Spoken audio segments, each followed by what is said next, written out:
Bismillahirrahmanirrahim. Assalamualaikum warahmatullahi wabarakatuh. Waalaikumsalam warahmatullahi wabarakatuh. Kami di sini dari kelompok 4 dengan mata kuliah Komunikasi Pendidikan. Saya Aulia Fadia Caryani Asworo sebagai observer. Di sini ada teman saya Pina Safina Komaria sebagai host. Yang kedua dan yang ketiga di sini ada Salma dan Kalailati sebagai coaching.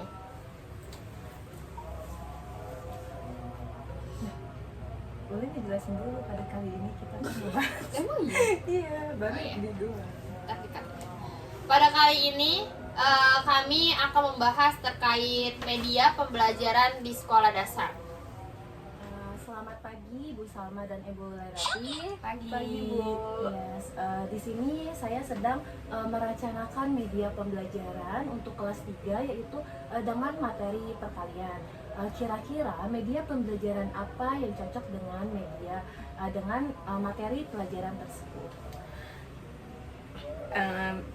Baik Ibu Vina, materi perkalian di kelas 3 itu memang menarik ya Bu ya. Menurut saya ada media visual dan interaktifnya. Bisa menggunakan kartu yang bergambar atau mungkin aplikasi sederhana yang kemungkinan siswa itu bisa menjumlahkan kelompok atau seperti menjumlahkan kelompok secara berulang-ulang gitu Bu. Berarti ide kartu bergambar ya? Iya.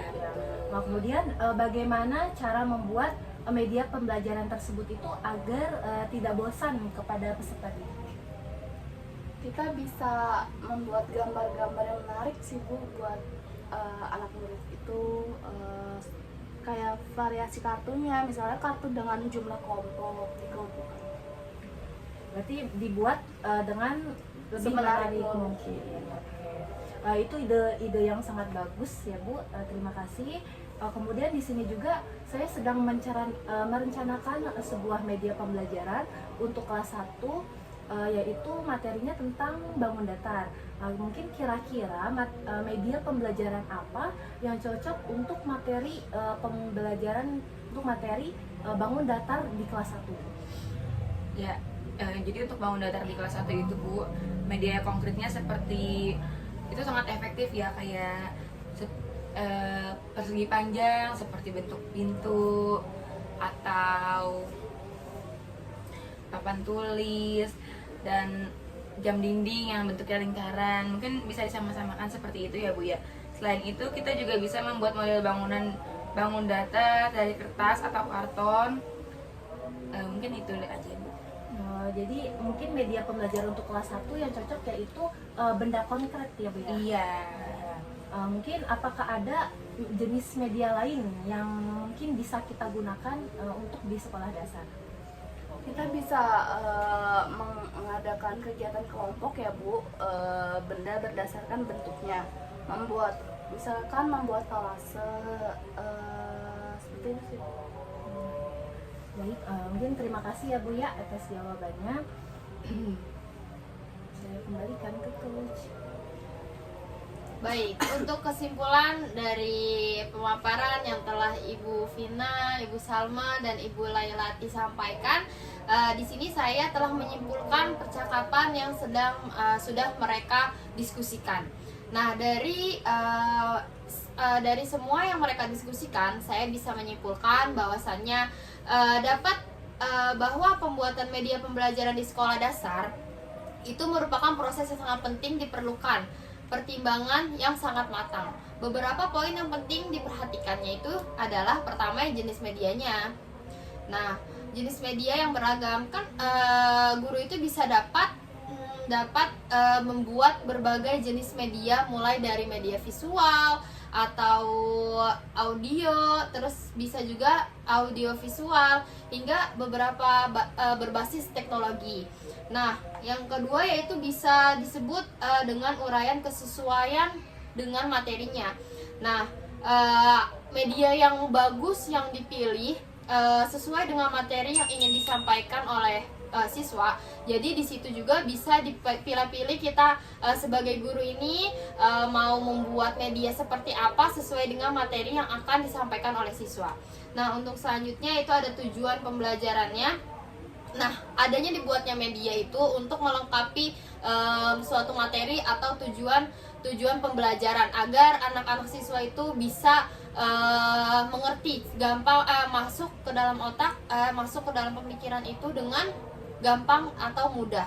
Dan yang terakhir yaitu bisa disebut dengan evaluasi. Nah, dari setelah penggunaan media perlu adanya mengidentifikasikan area atau yang perlu diperbaiki dengan pertimbangan poin-poin tersebut. Nah, untuk calon ibu guru selanjutnya perlu diharapkan guru-guru dapat menciptakan media-media pembelajaran yang kreatif, inovatif, dan efektif dalam meningkatkan pemahaman dan minat belajar siswa di sekolah dasar. Baik, cukup sekian diskusi kami dalam sesi pertama. Kurang lebihnya mohon maaf. Wassalamualaikum warahmatullahi wabarakatuh. Perkenalkan, nama saya Safina Komaria. Di sini saya sebagai observer dan ini ada teman saya yaitu ada Ibu Aulia sebagai coaching dan ada Ibu Salma dan Ibu Leilati yaitu sebagai coach. Mulai.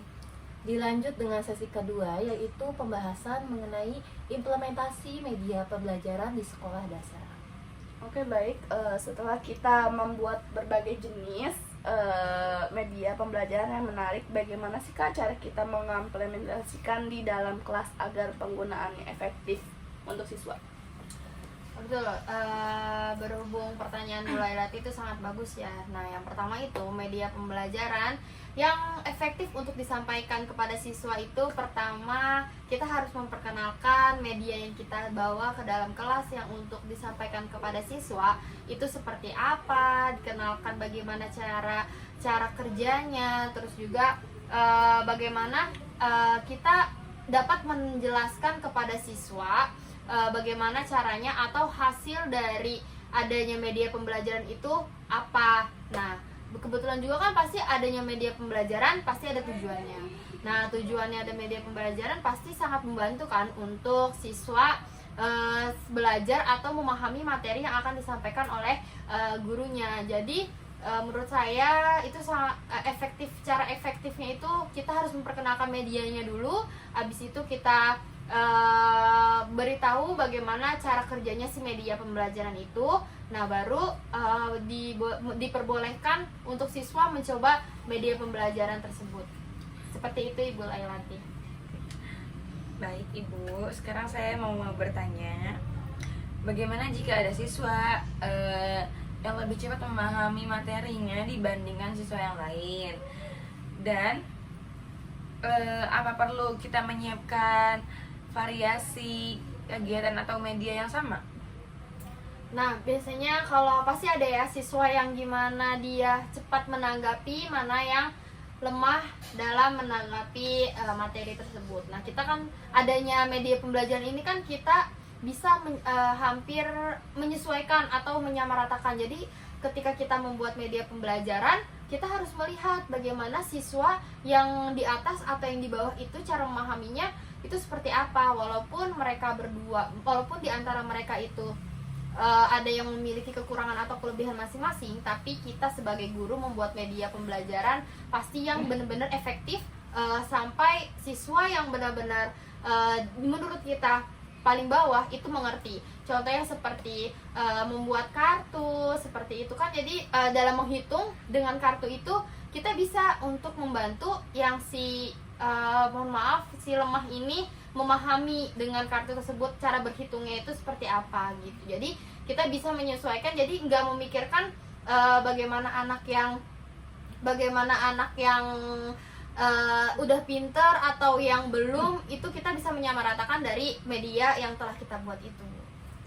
Baik, saya juga pernah kan ya Bu mencoba untuk membuat aplikasi pembelajaran, tapi beberapa siswa itu lebih fokusnya ke gamenya Bu, jadi kurang fokus ke bagian materi tersebut. Bagaimana cara mengatasinya? Nah, emang seperti itu memang kalau anak-anak. Nah, dengan cara games atau media pembelajaran itu, nah jadi kita membuat media pembelajaran itu enggak mestinya kita full ke games atau ke nyanyi atau seperti apa. Nah dengan adanya yang saya bilang tadi Bu, kita membuat kartu, jadi ada bentuk fisik nyatanya. Nah nanti ketika anak-anak maju, kita bisa langsung misalkan berhitung dengan menggunakan kartu tersebut. Jadi anak-anak walaupun sambil bercanda, walaupun sambil bermain, ketika dia disuruh maju menghadap ibu gurunya, terus berhitung, memilih kartu hitung, setidaknya dia dapat memahami cara kerjanya media pembelajaran itu, atau dapat memahami materi yang telah kita ambil, seperti itu Bu. Ya mungkin seperti itu Bu. Nah, bagaimana sih Bu biar efektif pembelajarannya? Nah biasanya kalau masalah media pembelajaran, tidak lain dengan kartu, kita juga bisa menggunakan media pembelajaran yang ditempel atau ditaruh di papan tulis. Jadi ketika kita mau menyampaikan materi, kita bisa untuk per kelompok. Biasanya seperti itu kan. Kalau misalkan kita menggunakan individu gitu ya, kalau individu biasanya kan nggak efektif, yang satu maju, yang satu kemana-mana gitu. Nah bisa aja kita membagi kelompok, beberapa kelompok. Nah nanti hasil kita kasih diskusi, mereka berdiskusi satu kelompok. Nah nanti media pembelajaran yang taruh di depan, nah dari kelompok pertama maju, kelompok kedua maju, kelompok ketiga maju. Nah dari situ bisa kita atur, alihkan anak-anak. Jadi itu Bu. Ya untuk yang terakhir, bagaimana kita bisa memastikan bahwa penggunaan media pembelajaran ini berkelanjutan dan tidak hanya menjadi kegiatan yang sesaat langsung dilupakan oleh anak-anak tersebut. Mungkin di era sekarang ini bisa dibilang era digital ya. Jadi kita bisa mendokumentasikan atau mencatat hari-hari yang kita gimana menggunakan media. Jadi ketika kita menggunakan media, jangan lupa mendokumentasikannya.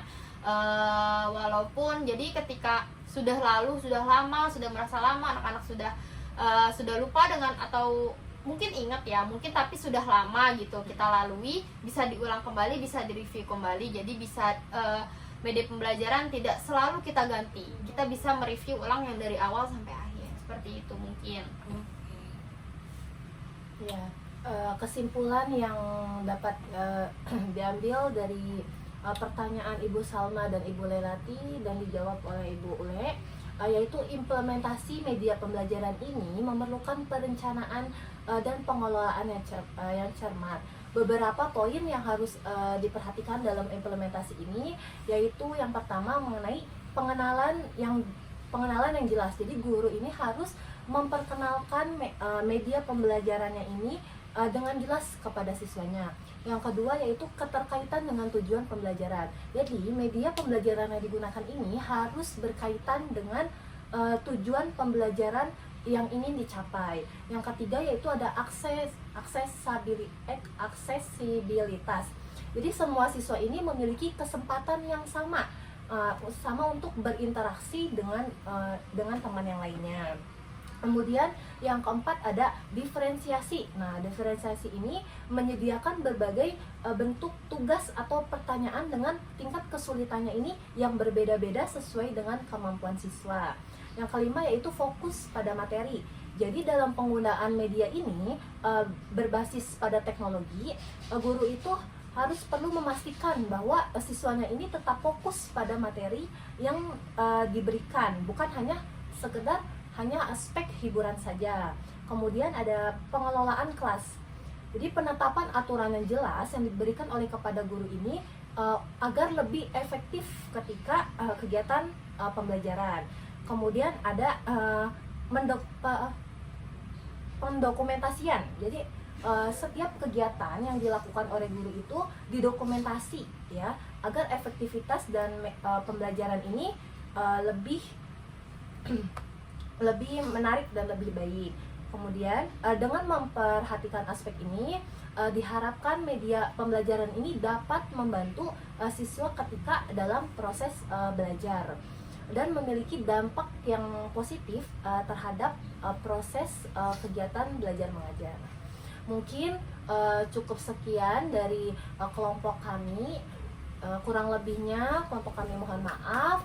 kami tutup, kami akhiri. Wabillahi taufik wal hidayah. Wassalamualaikum warahmatullahi wabarakatuh.